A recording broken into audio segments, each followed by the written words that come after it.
Olá, tudo bem? Antes de começarmos, já deixa o seu like e se inscreva no canal, caso ainda não seja inscrito. Hoje vamos falar um pouco sobre o amor condicionado das mulheres. Alguns homens conseguem namorar, ficar e copular com as mulheres com facilidade e usam isso como uma prova de superioridade. Eles vivem falando que são melhores, que sabem a dinâmica social, que possuem menos medos e preocupações quando estão perto das mulheres. Isso pode ser até verdade, mas é uma verdade parcial.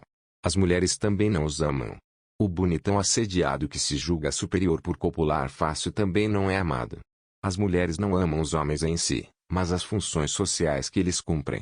Se o poder do homem está na riqueza, uma vez que ele perde isso, ele deixa de ser atraente. Se o poder do homem está na beleza, ele será amado apenas por ter um rosto bonito e nunca pelo caráter ou pela personalidade dele. Se o poder do homem está no status, ele é abandonado logo depois de ser esquecido pela mídia. Muitos homens bonitos, ricos e famosos não ligam para o amor interesseiro das mulheres. Eles sabem que elas se aproximam por interesse e aproveitam bastante isso em termos sexuais. O amor como espelho. As mulheres projetam na sociedade as expectativas amorosas delas. Elas olham para a sociedade como se olhassem para um espelho. Tudo o que as mulheres fazem, elas usam a sociedade como um medidor de valor. As mulheres não sabem se o amor delas é bom ou ruim, se elas estão felizes ou não em si mesmas. Por isso elas esperam essas respostas da sociedade, porque para elas a sociedade seria um espelho que refletiria o que elas são. Muitas mulheres supervalorizam os efeitos do relacionamento delas na sociedade e buscam o tempo inteiro a aprovação dos outros. As mulheres querem a aprovação das amigas, dos familiares e até mesmo das rivais. Se o relacionamento não produz efeito algum, elas ficam tristes, frustradas, pensam que estão com a pessoa errada. Se elas ouvem elogios, ou percebem a inveja das outras, elas veem esses sinais como provas de que elas são felizes e de que a felicidade delas incomoda as outras. Ou seja, elas precisam ver os efeitos dos relacionamentos delas na sociedade e a partir desses efeitos, elas especulam se são felizes ou não. As reações das pessoas ao redor de uma mulher podem ser sinais que indicam a felicidade ou a infelicidade dela. Por isso, a provocação é uma estratégia utilizada pelas mulheres para medir a própria felicidade.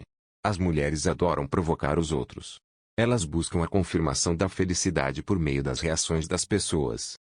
Se as pessoas reagem com indiferença, ela se sente infeliz e frustrada. Se as pessoas reagem com inveja, ou elogiam, então ela se sente feliz e realizada. A mulher não consegue sentir-se feliz em si mesma. Ela espera respostas da sociedade, porque ela é insegura em si mesma. Há nas mulheres, portanto, duas obsessões, uma obsessão por elogios e outra obsessão por reações de raiva e inveja. As mulheres ficam felizes quando recebem elogios e causam inveja nos outros, porque isso é um sinal de que elas são melhores e, portanto, felizes. A sociedade é um espelho da mulher. Um espelho que mostra a felicidade sob a forma de inveja dos outros e sob a forma de elogios. Elas vivem em busca disso e por isso ficam tristes, frustradas, depressivas e revoltadas quando sentem que não produzem mais esses efeitos. As mulheres procuram relacionamentos chamativos, porque os efeitos de felicidade e infelicidade neles são mais visíveis. Elas acreditam que relacionamentos chamativos produzem efeitos positivos na sociedade e reações que indicam o grau de felicidade delas. As mulheres amam os troféus. O amor feminino é bastante exaltado na sociedade ocidental. Mas hoje em dia, a manutenção desse mito não tem qualquer serventia. Por que as mulheres são consideradas tão virtuosas atualmente? Será que elas amam mais do que os homens? Não. Errado. A lógica do amor feminino se inverteu. As mulheres amam cada vez menos. Mas isso será descrito com melhores palavras no próximo post. As mulheres atualmente amam a partir de um filtro de interesses. Atualmente é proibido dizer isso. O homem que diz isso é automaticamente acusado de ser injusto, de estar generalizando. Por outro lado, todas as mulheres que criticam as supostas generalizações, nunca fazem parte das críticas. Logo, onde estão as mulheres criticadas? Elas somem e desaparecem. As promíscuas se tornam solidárias. As arrogantes se tornam humildes. As interesseiras se tornam espiritualistas. É nesse terreno de qualidades mutantes que as mulheres assumem papéis ambíguos. Esse festival de mentiras é perpetuado pela mídia, que insiste em proteger a qualquer custo as mulheres de qualquer crítica. Por outro lado, Não é nosso papel educar as mulheres à força. Não há espaço para isso. Contudo, a única coisa que se espera é que as críticas sejam respeitadas, mas não é isso que acontece. Não se pode dizer, por exemplo, que as mulheres escolhem de acordo com interesses banais. Isso, os homens já sabem, porque está na cultura popular atual. Existe a famosa frase: quem gosta de homem é veado, mulher gosta é de dinheiro. Essa frase é verdadeira, não no sentido realista da frase em si. Não veremos mulheres casando ou transando com uma nota de R$ 100. O que se quer dizer é que o homem sem dinheiro não tem os requisitos necessários para ser amado e valorizado numa sociedade que exalta o espetáculo e a ostentação. Para o choque das feministas e da mídia, isso não é mentira. É verdade, contudo uma verdade parcial. Ter dinheiro é apenas um dos atributos exibicionistas que as mulheres procuram nos homens, mas não o único. E quais seriam os outros? Os outros seriam status, beleza, fama, profissões socialmente valorizadas, perfis transgressores e muitos outros. Não é possível uma lista completa desses atributos exibicionistas. Se tal lista existisse, seria apenas um problema polêmico, talvez de importância menor. Contudo, os principais foram citados. O homem troféu é um homem que possui um destes atributos exibicionistas. Além disso, o homem troféu só é disputado e assediado pelas mulheres porque possui tais atributos. Existem homens troféus betas? Essa pergunta é polêmica, mas a resposta é assim. Poderíamos dizer que existem os homens troféus alfas e os homens troféus betas. O que diferencia esses tipos seriam os fatores que os tornaram troféus. Os alfas são homens troféus desde sempre, por razões genéticas, ou por terem o privilégio de terem nascido numa família rica ou de boa condição social. Eles são os homens troféus propriamente ditos, que dificilmente perdem essa qualidade e são eternos alvos das necessidades exibicionistas das mulheres. Já os betas adquirem a condição de serem troféus num período mais tardio da vida.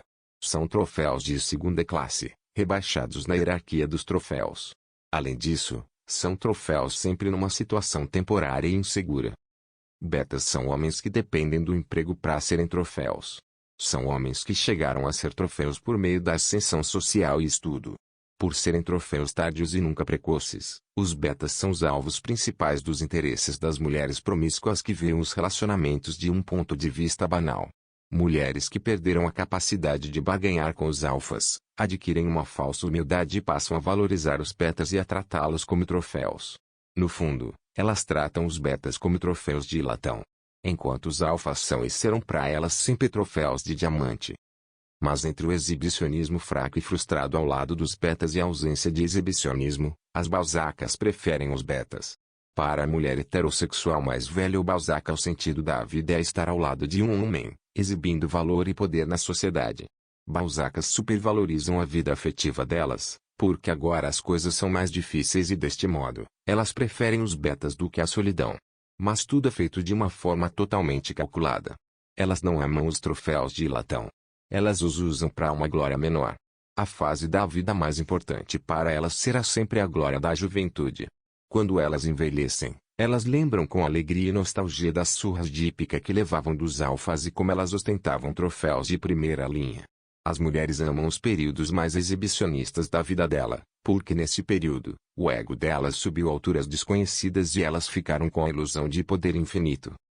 A busca do sentimento de triunfo em todas as competições de vaidades faz as mulheres buscarem troféus melhores. Porque um bom troféu é um sinal de valor e poder para a mulher. O homem troféu que é mais valorizado é também aquele que as mulheres mais amam. Amar homens troféus é a condição necessária para as mulheres atuais vencerem competições de vaidades. As mulheres desprezam os bonzinhos, porque eles geralmente não possuem os atributos dos troféus. Se um homem bonzinho não possuir algum atributo exibicionista, ele nem troféu de latão será, então as mulheres o rejeitarão como se ele fosse um animal repugnante e nojento. Ter bom caráter não é um atributo exibicionista. O bonzinho que não tem dinheiro, não é rico, não é bonito e não tem status, não tem qualquer chance com as mulheres. Por outro lado, a bondade dele pode ser um fator anti-exibicionista. Se um homem não for somente bonzinho, mas for excessivamente bonzinho, então a bondade dele anulará o efeito dos outros atributos exibicionistas e nem troféu de latão, ele será considerado. Homens bonzinhos não chamam atenção, não dão ibope, não são assediados e não são objetos de valor no mercado feminino de competição de vaidades. A bondade do homem entra em conflito com as necessidades femininas de chamar a atenção da sociedade para a vida delas. Mulheres amam competições e isto está na base do princípio de toda sedução. O valor do homem, numa sociedade competitiva, consiste no fato dele ser chamativo, assediado, desejado por várias mulheres. Eis o princípio da sedução. Crie uma competição entre as mulheres na qual você é o prêmio. Na medida em que um homem consegue ter êxito nessa tarefa, ela se torna um troféu e passa a ser digno do amor feminino, ainda que esse amor passe pelo filtro dos interesses femininos.